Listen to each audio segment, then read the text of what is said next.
स्वागत है दोस्तों। आज की इस अपनी क्लास में हम भारतीय काव्यशास्त्र के अंतर्गत एक महत्वपूर्ण सिद्धांत वक्रोक्ति सिद्धांत के बारे में जानेंगे, जिसके प्रवर्तक आचार्य हैं कुंतक। ठीक है, तो वक्रोक्ति सिद्धांत क्या है, इसका मूल प्रयोजन क्या है, इसकी स्थापनाएं क्या हैं, बहुत आसान शब्दों में और कुछ पॉइंट्स में हम इसे पढ़ेंगे ताकि आसानी से समझ में आ जाए। तो बने रहिए। सभी प्रतियोगी परीक्षाओं में अलंकार सिद्धांत, रस सिद्धांत, वक्रोक्ति और रीति, इन सभी को पढ़ना ही पड़ता है। उस दृष्टि से हम यहाँ कुछ महत्वपूर्ण पॉइंट्स लेकर के आपके लिए मौजूद हैं। सबसे पहले देखते हैं, सर्वप्रथम भामह ने काव्य सौंदर्य की दृष्टि से वक्रोक्ति को महत्वपूर्ण तत्व माना है। यानी वक्रोक्ति सिद्धांत की स्थापना आचार्य कुंतक जब करते हैं, 11वीं शताब्दी का पूर्वार्ध इनका समय है, ये आपको ध्यान रख लेना है। 11वीं शताब्दी का पूर्वार्ध का मतलब है कि 1050 के आसपास का समय जो है वो आचार्य कुंतक का है। तो इस वक्त पे जब ये वक्रोक्ति सिद्धांत की स्थापना करते हैं, उसके पहले अलंकार सिद्धांत, रीति सिद्धांत, रस सिद्धांत, ध्वनि सिद्धांत, यानी कई सिद्धांतों की स्थापनाएं हो चुकी थी। कुंतक के सामने स्थापना एक नए सिद्धांत की स्थापना करने का एक अवसर था और विचार के बहुत बड़े क्षेत्र थे। उन सभी को केंद्र में रख के इन्होंने वक्रोक्ति सिद्धांत की स्थापना की। और वे लिखते हैं कि वाचाम वक्रार्थ शब्दोक्तिरिष्टा वाचामनलंकृति। इसका अर्थ है ऐसी शब्दोक्ति जो वक्रोक्ति की विधायक हो, अलंकार है। यानी अलंकार क्या है? वह शब्दोक्ति जो वक्रोक्ति की विधायक हो, जो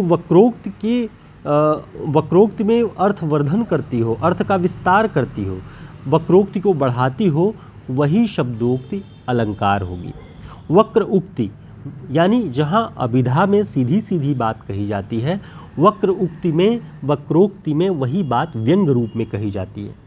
यानी जितना किसी शब्द का अर्थ होता है, वक्रोक्ति अतिरिक्त अर्थ को भरने वाली होती है।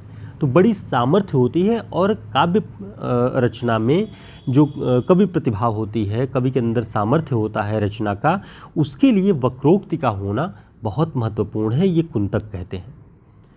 निशा अग्रवाल जी अपनी पुस्तक भारतीय काव्यशास्त्र में लिखती हैं कि शब्द और अर्थ को विभामय करने वाली वक्रोक्ति ही उनके अनुसार काव्य है।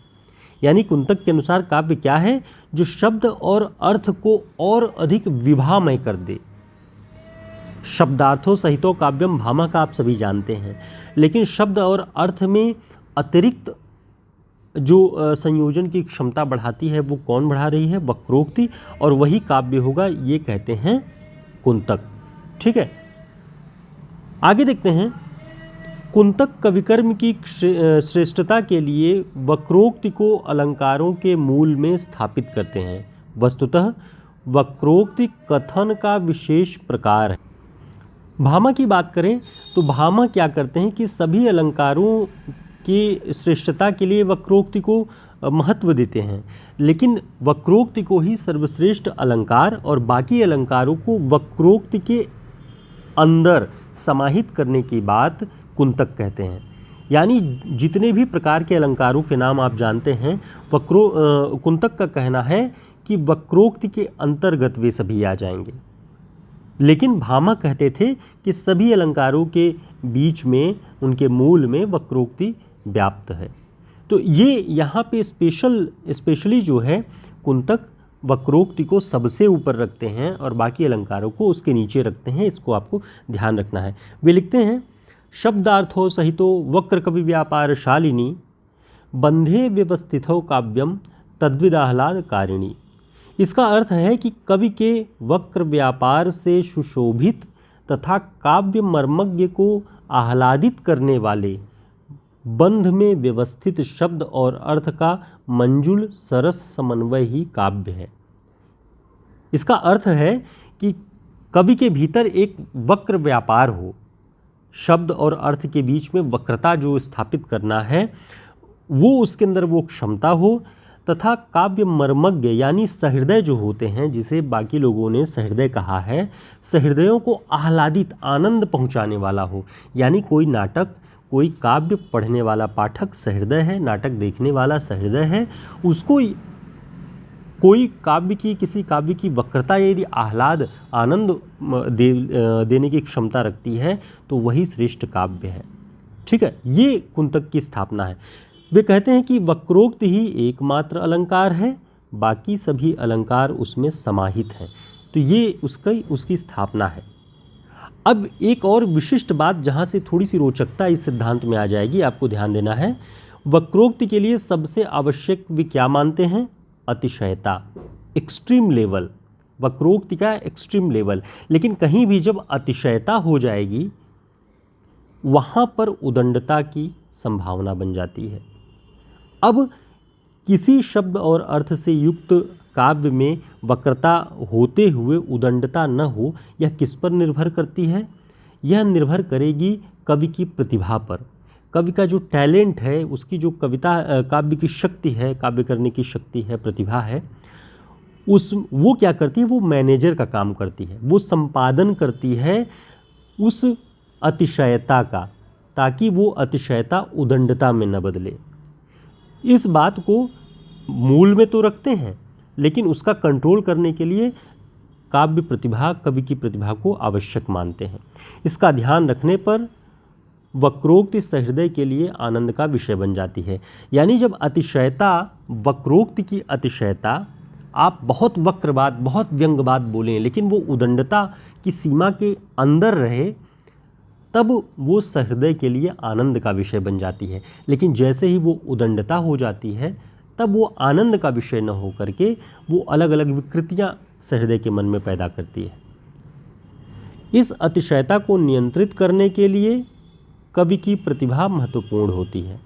ठीक है, काव्य हेतुओं में आप सभी ने पढ़ा होगा काव्य हेतु कितने प्रकार के होते हैं, तो उसमें आपने देखा होगा प्रतिभा का स्थान सबसे महत्वपूर्ण है, वो अपनी महत्वपूर्ण भूमिका निभाती है, जो काव्य में वक्रता का संपादन करती है। हमने यही बात कही कि जो प्रतिभा है, कवि की प्रतिभा है, वो काव्य में वक्रता का संपादन करती है, वो संपादक का काम कर रही है, मैनेजमेंट देखती है कि कहीं ये अतिशयता उदंडता में न बदल जाए।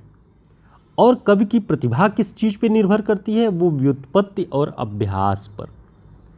व्युत्पत्ति और अभ्यास जब मिल जाते हैं तो वो कवि की प्रतिभा को और अधिक निखार देते हैं।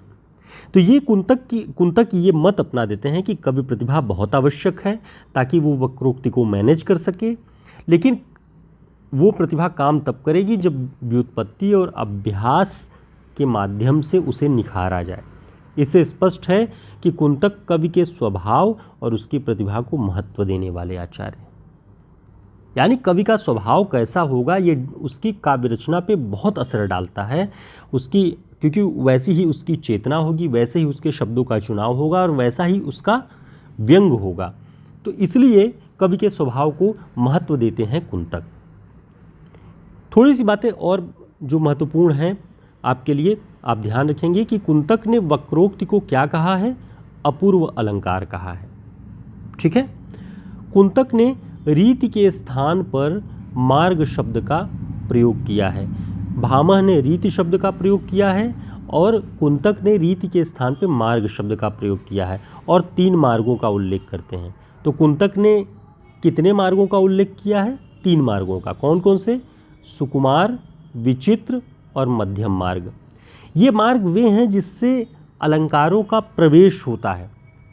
कैसे अलंकार आएंगे काव्य में, किसी शब्द और अर्थयुक्त जो काव्य है उसमें कैसे अलंकारों का प्रवेश कराया जाए, ये तीनों मार्ग तय करते हैं कुंतक के अनुसार। कुंतक लिखते हैं कि जो ये सुकुमार मार्ग है, सुकुमार मार्ग वह होता है जो कवि की स्वाभाविक शक्ति होती है, जो काव्य की स्वाभाविकता होती है। इससे स्वाभाविकता में आप देखेंगे कि रसपूर्ण बना रहता है पूरा काव्य। लेकिन विचित्र वह है जहाँ पर प्रयास, यानी विचित्रता के साथ अधिक चमत्कार पैदा करने के लिए काव्य में अलंकारों का प्रवेश किया जाता है। तो इसे तो स्वाभाविकता के साथ जोड़ दिया कुंतक ने। और विचित्रता का मतलब यह है कि कुंतक कहते हैं कि ये वाला मार्ग बहुत विचित्र है, बहुत दुष्कर है और बहुत चमत्कारिकता का प्रयोग करना पड़ता है इस मार्ग से अलंकारों का प्रवेश कराने के लिए। तो ये जो है बहुत कठिन और विचित्र किस्म का है, ये वाला, और मध्यम मार्ग है जिसमें सुकुमार और विचित्रता दोनों का प्रयोग किया। आगे देखते हैं, कुंतक मूलतः अभिधावादी आचार्य हैं। ध्यान रखिएगा, वक्रोक्ति की बात करते हैं, व्यंग्य की बात करते हैं, लेकिन मूलतः ये अभिधावादी आचार्य हैं। ये निर्मला जैन जी की निशा अग्रवाल की पुस्तक में ये लिखा हुआ है कि कुंतक मूलतः अभिधावादी आचार्य हैं जिन्होंने वक्रोक्ति को विचित्रा अभिधा कहा है। ध्यान रखेंगे, वक्रोक्ति को अपूर्व अलंकार भी कहते हैं कुंतक, और वक्रोक्ति को विचित्रा अभिधा भी कहते हैं। ठीक है, वह अभिधा जिसमें विचित्रा हो, और विचित्रा का तात्पर्य हमने बताया जिसमें चमत्कारिकता ज़्यादा होती है, जो दुष्कर है, यानी कि इतना केशव को जैसे अलंकारवादी कहा गया, शुक्ल जी ने कहा, तो ये ऐसा अलंकारवादी जो बात बात पे अलंकारों का प्रवेश करा दे, अपनी जो उसकी शाब्दिक ज्ञान की क्षमता है, जो उसका अन्य टैलेंट है, उसके माध्यम से काव्य में अलंकारों की अतिशयता कर दे, भरमार कर दे, तो वो विचित्र रीति है, विचित्र मार्ग है। तो अभिधा को उन्होंने कहा कि विचित्रा अभिधा है, क्योंकि इसमें वक्रोक्ति भी होती है, सीधी सीधी बात को वक्रोक्ति के अन्य अर्थ, व्यंगार्थ में प्रकट करना। वक्रोक्ति काव्य के अर्थ में अतिरिक्त अर्थ की वृद्धि व्यंग्य के माध्यम से करती है। तो ये वक्रोक्ति की सफलता है कि वो अभिधा जितना कह पाती है, उससे कुछ अन्य अर्थ, अतिरिक्त अर्थ की वृद्धि व्यंग्य के माध्यम से करती है। तो ये मोटा मोटा वक्रोक्ति सिद्धांत की स्थापना है। और भी कई सारे तथ्य वक्रोक्ति सिद्धांत के जो प्रकार हैं, जैसे ये वक्रोक्ति के तत्व कौन कौन से हैं, तो हमने आपको बताया वाच्य सौंदर्य, वाचक सौंदर्य, कविकर्म कौशल और कवि की प्रतिभा। ये सारी चीज़ें वक्रोक्ति के तत्व हैं, जिसमें कवि की प्रतिभा बहुत महत्वपूर्ण है, जो कविकर्म कौशल को बढ़ावा देती है, उसको बढ़ाती है। ठीक है, जिससे वाचक सौंदर्य और वाच्य सौंदर्य इन सभी का प्रवेश होता है। उम्मीद है आप समझ पाए होंगे वक्रोक्ति सिद्धांत के बारे में। इस तरह के सभी नोट्स आपको हमारे हिंदी साहित्य के शॉर्ट नोट्स में मिल जाएंगे, जो पॉइंट वाइज हमने वन लाइनर के रूप में रखे हुए हैं। साथ ही इसमें 40 बड़े रचनाकारों के वन लाइनर भी है, और 800 से 900 प्रश्नों का, वस्तुनिष्ठ प्रश्नों का हल सहित, व्याख्यात्मक हल सहित पूरा कलेक्शन है।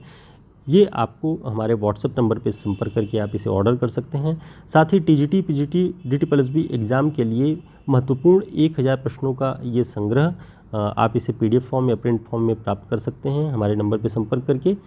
काफ़ी उपयोगी होगा परीक्षाओं के दौरान रिवीजन के लिए आपको। फिर मिलेंगे एक नई क्लास में, तब तक के लिए नमस्कार, शुभकामनाएँ।